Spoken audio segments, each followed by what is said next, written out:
I think the combination is very powerful. Corporate experience gives you the framework to analyze the business, but entrepreneurship forces you to adapt, but you have to get out of the spreadsheet and go into the business side also. Welcome to The Path to Owning It, a podcast by Provide, powered by Fifth Third. Here, we share real stories and raw lessons from business owners who have lived them.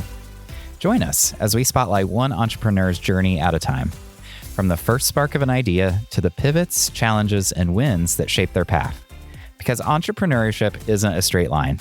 It's personal, unpredictable, and full of lessons worth sharing. I'm your host, Corey Brown, a marketing leader at Provide with over a decade of experience supporting small business owners. Whether you're just starting out or deep in the game, this is where you'll hear the unfiltered reality of building something that matters. Like what you hear? Follow The Path to Owning It on Apple Podcasts, Spotify, or wherever else you listen. Today, I'm joined by Dipen Patel, a multi-unit Goddard School franchise owner based in the Charlotte region. Dipen holds a master's degree in industrial and systems engineering from the University of Florida and spent 16 years managing risk and analytics at large financial institutions. After nearly 2 decades in the corporate world, he made a deliberate pivot into entrepreneurship, first through a fitness franchise, then eventually into childcare. If you've considered leaving the corporate world or have been curious about what owning a franchise entails, this episode is for you. Dipen, welcome to the show. We're very happy to have you today. Well, thank you very much, Corey. Thank you for having me here. This is definitely a privilege because every morning or at least evening when I walk, I always listen to the business podcast, and it's good to be on the other side right now. Yes, no pressure. Definitely a privilege to be here. Thank you. Yes, of course. And we're so excited to hear your story. But before we really get into the business part itself, I'd love to have you just give us a quick snapshot of who you were professionally before any of this, and what did life look like when entrepreneurship first started to really feel like a possibility for you? Sure. Yeah. Like you mentioned, before becoming a business owner, I worked about 16, 17 years in the corporate life. I was a risk manager for about 17 years, working for a big financial institute here in Charlotte, North Carolina. So definitely I had a very successful career, great colleagues, and plenty of opportunity to grow professionally. At the same time, I come from the family deeply rooted in the healthcare. My dad, my siblings, all my siblings, brother, sister, they are in the healthcare profession. So growing up, I watched them dedicate their lives helping other people. They would come home, talk about their patients, diagnosis. There is a deep sense of purpose in what they did at that time. As rewarding as my corporate career was, I realized I was missing that feeling. I enjoyed solving the business problems and everything. Definitely, there are a lot of critical decisions that I was making on day-to-day basis that changes people's life, but you don't see that impact directly. You see that most of the time through the data and analytics, but so that was that sense of purpose that was missing. So talked to my wife and I think we team up, and that's the moment that we realized that we need to change our course. So yeah, that's how it started. So it was this deep sense of purpose that you were kind of missing from the corporate world. Was there a specific moment that became really clear to you? Or is this something that just kind of maybe built over time? No, there is not a one defining moment. I would say that it's the gradual realization. You know, when you are in your teenage years or when you are in your 20s, life is different. You see all these things in the family, what's going on, but you don't realize sometimes. And that's specifically for me. That's what happened. I didn't realize until you get into your own career and corporate life and you go back to your family sometimes and you realize, oh, I'm missing this. It's the gradual realization in my case. In my 30s, when I worked for 15, 17 years in the corporate, that's when it felt like I need to make my course change if possible. So we were looking for that opportunity. Yeah. I would imagine making a move like this really doesn't happen overnight, right? Especially when you're walking away from a really stable salary and I'm sure benefits. Can you talk about what the financial preparation looked like for you and what steps you took while still in the corporate world to make that leap feel less risky? Sure. Yeah. I mean, that's a really good question. I think that is the biggest hurdle that I see a lot of entrepreneurs or the corporate colleagues they face is how do you make that jump right from corporate to the entrepreneurship? I had the steady income and everything. And at that time, I just was exploring, researching different business area.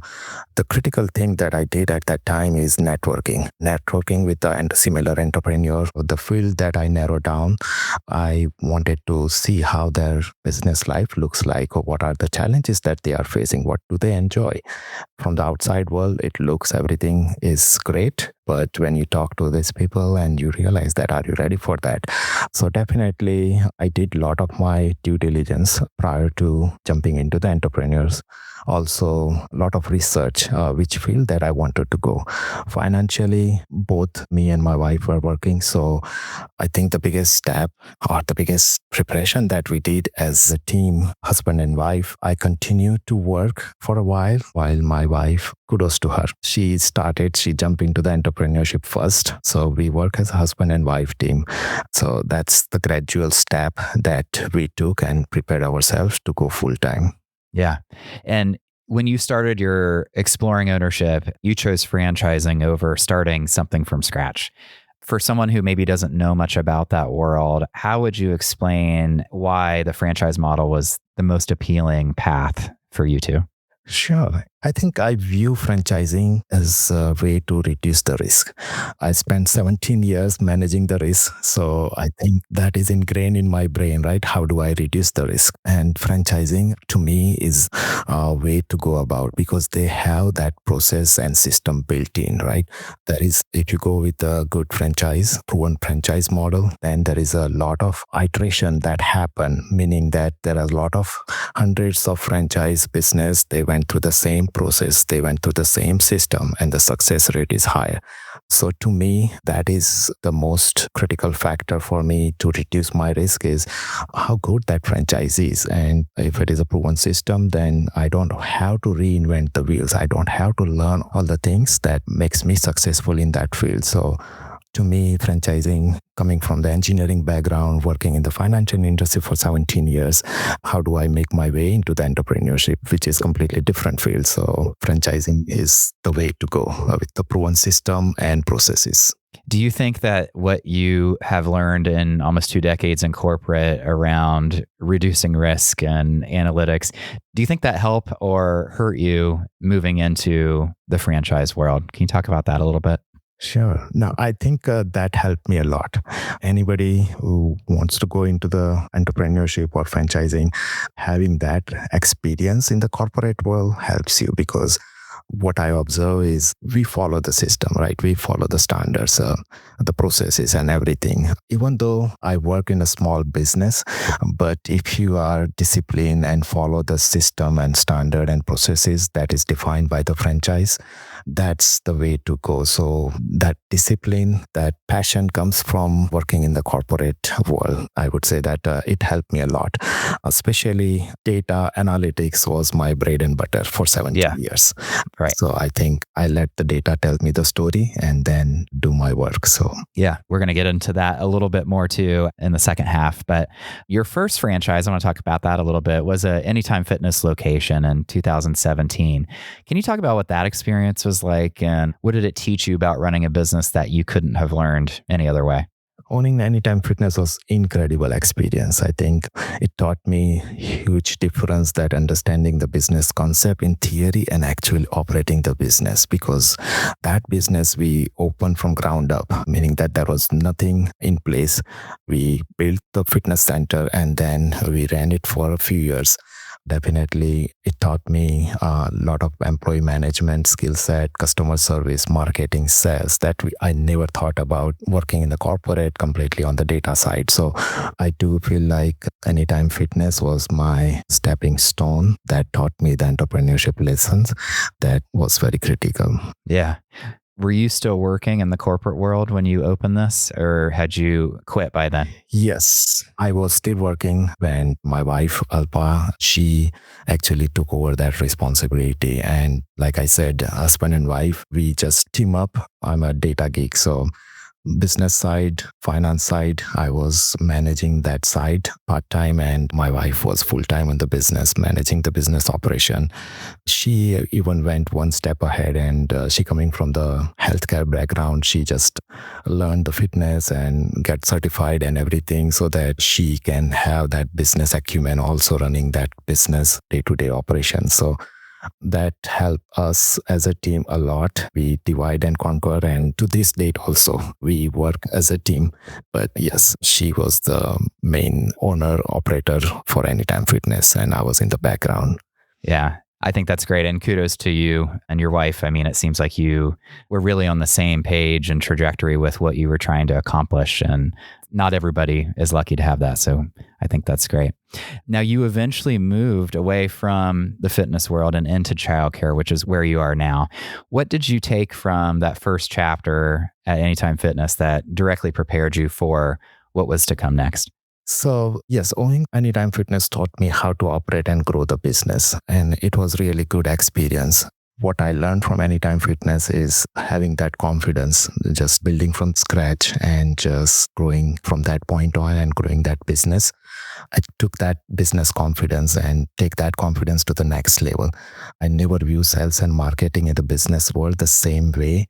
I think fitness industry, as competitive as it is right now, sales and marketing was definitely critical in those industry and in any business right now. So I was able to take a lot of positives from Anytime Fitness and benefit from those positives and those skill set to my next chapter, which was in the education industry. So yeah. And do you think the confidence that you gained from Anytime Fitness led you to be able to fully leave your corporate career? When exactly was that?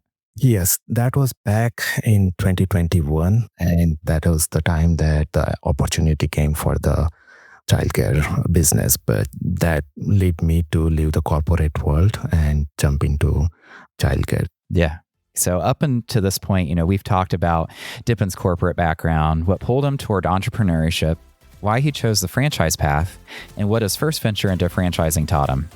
After the break, I want to get into the Goddard School chapter, what it looked like to step into childcare during one of the hardest moments in recent history, how he's built a portfolio of schools, and what advice he has for anyone considering franchising as their own path to ownership. More with Dipen Patel right after this.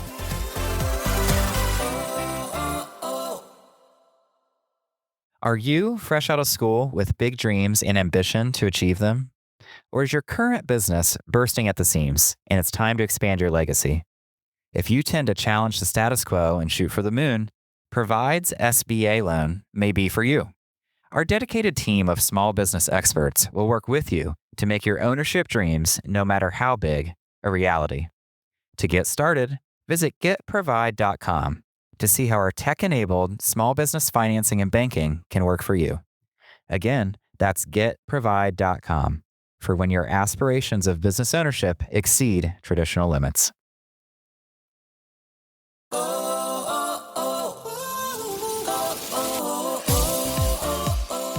I'm Corey Brown, and this is Provide's The Path to Owning It. We're back with Dipen Patel. Before the break, we talked about his corporate roots, why he chose franchising, and what his first business taught him. Now, I want to get into the Goddard School story and what he's building. Dipen, childcare is a very specific world, right? It's trust-based, relationship-driven, highly regulated. What made you confident that this was the right next franchise for you and your wife? Yeah. When we started looking for childcare, we understood that that is completely different from the previous business. It is not about selling the product or selling the fitness. You are getting someone's most important possession, right? Their child. That creates certainly different level of responsibility and trust. You have to gain that trust. My corporate background also prepared me well from the operation standpoint. Childcare is all about system and processes. Once you have the right system, once you have the right process, no matter how repetitive it is, you just follow that system. It makes it easier.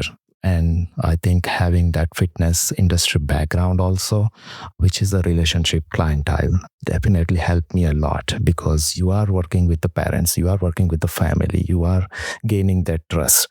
you are also working with a large set of teachers. So I think that relationship and that people skill set goes a long way. Anytime Fitness actually prepared me for those kind of conversation, those kind of trust and relationship based clientele management that helped me for the next chapter. Yeah. Can you talk about, I'm just thinking about this now, but the transition between studying data and analyzing it versus being in front of people and building relationships in person. What was that transition like for you? Yeah, I still study data. I Sure. still do the same stuff. I do believe that studying data and everything helped me, but it helps later on because once you understand the business, then you would know all the nitty gritty about the data and everything, right? How many leads are flowing in? What is your lead to conversion ratio? So I think data tells a lot of story once you are experienced. But I think that relationship and everything, it comes from managing the different business altogether. And that was Anytime Fitness prepared me for that. I always say that to my team also. I am introvert by nature, extrovert by profession. And that's how I define myself. Because another factor is the communication, and that also benefits me from corporate as well as working in the Anytime Fitness. Communication is the key in this business, right? You are working with the parents and family. If you are transparent and if you are communicating with them about whatever the positive or some other things that we need to work on, if you are very transparent about your communication with the parents and family, I think that's the way to gain the trust also in a long term. Yeah, absolutely.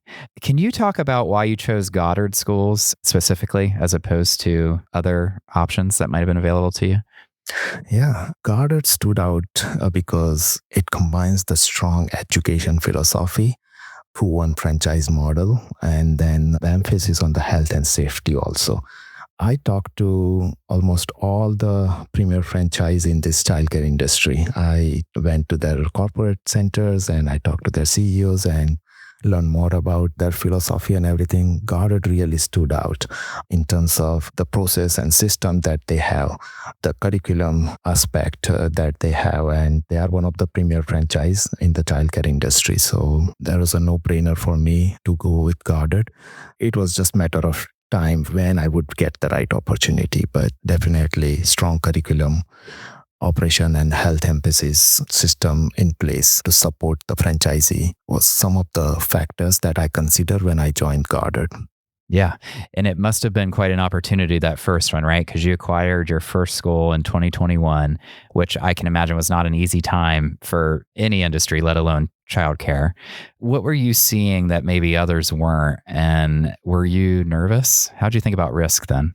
Yes, if I can write the book based on my 2021 and 2022 experience, I feel like I can write a book about my I think you should. experience. Yeah. You hit the nail on the head. That was very difficult, challenging time. We went with our first school in 2021 around the time when COVID and I think vaccination and everything was not there at that time also. So there was a lot of uncertainty and a lot of businesses were struggling. But when we were looking for the business, we did our due diligence and everything, and we knew that we are going with Goddard School. And 2021, when opportunity arises, we know the fundamentals were strong, the market was strong. The problems that we had, it was mainly the temporary problems. And beyond that also, we identify there are opportunities to improve upon. And that gave me the confidence that as long as you have the fundamentals of the business correct and you have the market for that opportunity, other problems, those temporary problems can be tackled by you over the period of time. There would be solution by itself. So, and that's exactly what happened actually. Yeah. I mean, it sounds like your approach, as we've talked before, has been to find schools that need work and then to turn them around. So could you walk us through what that actually looks like? How do you evaluate a school and what does that turnaround process involve? Yes, definitely. First step, whenever we purchase any school, we understand through the data, obviously, what are the opportunities. We typically get into the business where we see the opportunity, right? Everybody looks for that opportunity. Now, there are schools that we may walk away if we deem that the market is not there or It may take a few years to get to that level, but then once we identify the school with the opportunity, we look at a lot of factors like what are the problems? Is it the enrollment problems, marketing problems, staffing problems? And based on that, we have that long-term and short-term plans because not all the problems we can solve all at once, right? So it is one problem at a time, and that's how we approach anything. Yeah. When you're looking at schools and you're identifying these opportunities, what has given you the confidence to make you feel like you can go in and make positive change and turn this around when this is your first go at a childcare franchise? I think when we are looking at the first school, for example, there is a lot of problems or data that was pointing as a temporary COVID-related problems.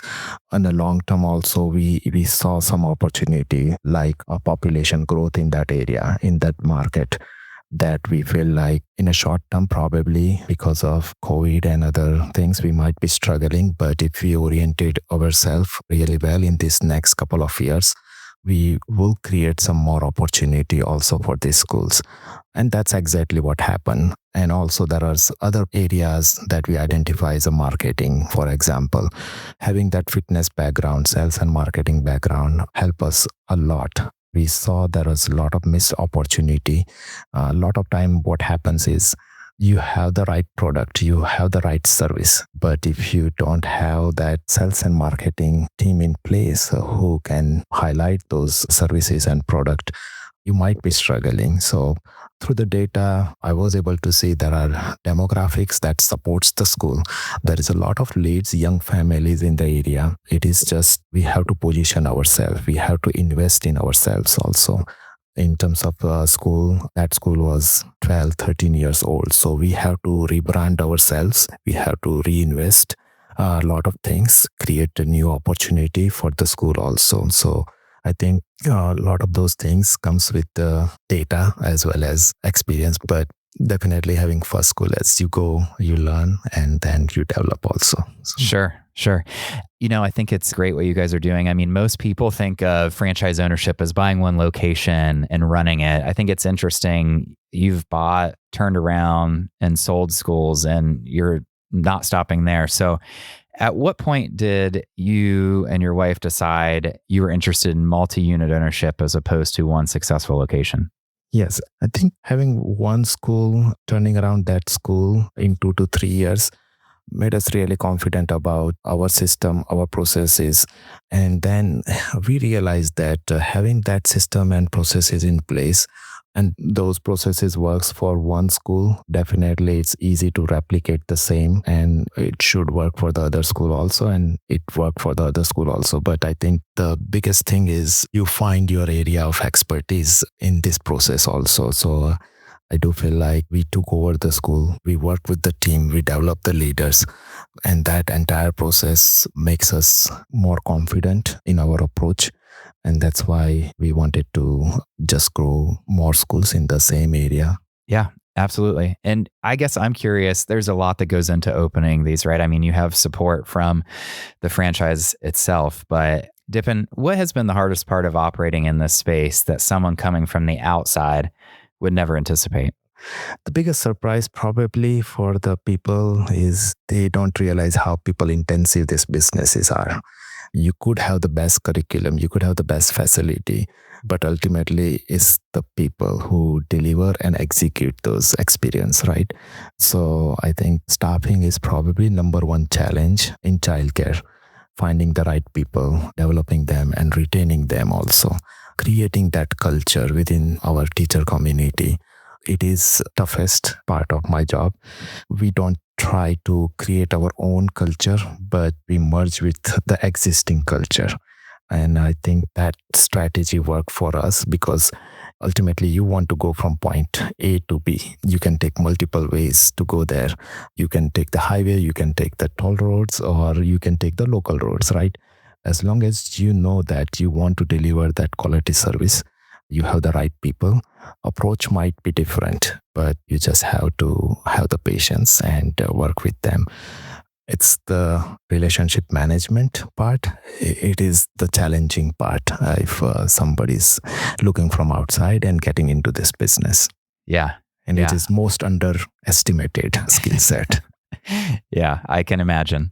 What about the most rewarding part for you?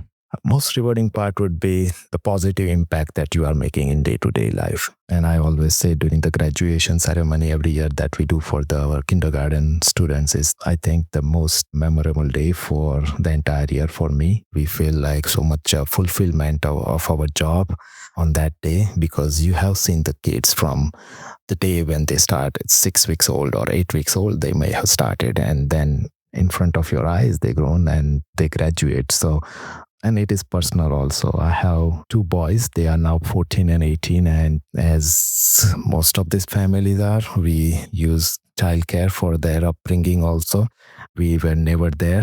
But with this job, I have that opportunity to watch other kiddos go through that growth cycle and watch that milestones and everything. And not only kids, I feel like the amount of staff that we have, more than 50 teachers working for multiple schools right now. It feels like you are making a lot of difference in the local community that you are serving also. So that gives me a great sense of fulfillment. Yeah. I mean, I can tell you have a giant smile on your face as you're talking through that. So That's really wonderful to see.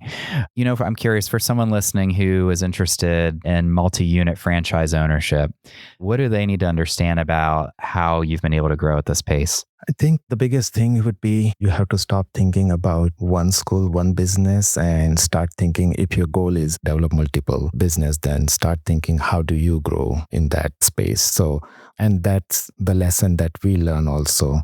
When we had one school, we were managing everything. We were involved in every aspect of the running the business and everything. But when we are planning about the multiple school, you have to think about developing the leaders now within your school. You cannot do everything that you used to do for one school. Now you have to dedicate that responsibility. You have to have that leadership. So your job function changes when you are going from one school to the multiple school, because now you are in the business of developing the leaders. So that mindset change you have to have prior to becoming a multiple school owners. Yeah, I think that's a really good point to understand. I'm curious too, for the person listening who's been in the corporate world for years and is wondering whether franchising could be their way out, what would you tell them, and what should they know before they take that first step? I think the combination is very powerful. Corporate experience gives you the framework to analyze the business, but entrepreneurship forces you to adapt and make the decision with the impactful information also.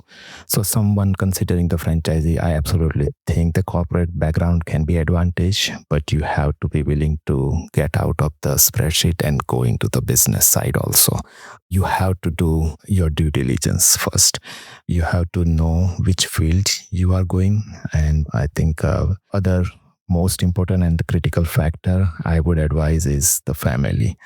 Going into the business or entrepreneurship is not a standalone decision to me. I would say that it is a family decision, because, there would be a lot of ups and downs and you want to be on the same page. So having that talk to your partner, and in my case, I have even talked to my then 6-year-old and 10-year-old also, that we are getting into business, and I involve them into the business also.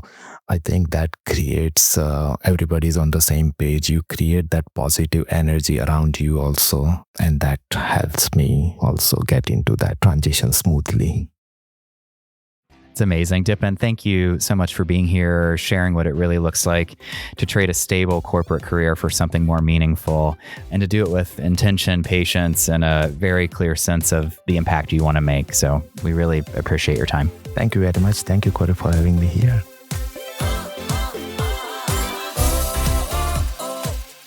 Thanks for listening to The Path to Owning It. No two journeys look the same, but every one is full of real moments, raw lessons, and stories worth sharing. We hope today's episode gave you something to take with you on your own path. If you enjoyed the show, leave us a review on Apple Podcasts or Spotify. It helps more listeners find these stories. Know an entrepreneur whose journey we should feature? Let us know in the comments or reach out on social. The Path to Owning It is brought to you by the team at Provide, powered by Fifth Third, where we back small business owners like you. If you're ready to bet on yourself, head to getprovide.com to explore tools, resources, and financing and banking options crafted to help you build your legacy.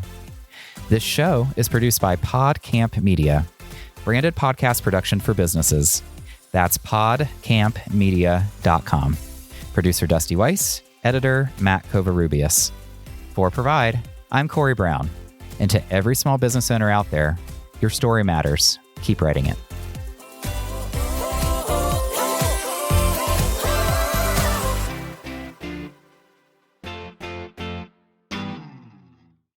Provide is a division of Fifth Third Bank, National Association. All opinions expressed by the participants are solely their current opinions and do not reflect the opinions of Provide, its affiliates, or Fifth Third Bank. The participants' opinions are based on information they consider reliable, but neither Provide, its affiliates, nor Fifth Third Bank warrant its completeness or accuracy and should not be relied upon as such. This content is for informational purposes and does not constitute the rendering of legal, accounting, tax, or investment advice or other professional services by Provide or any of its affiliates.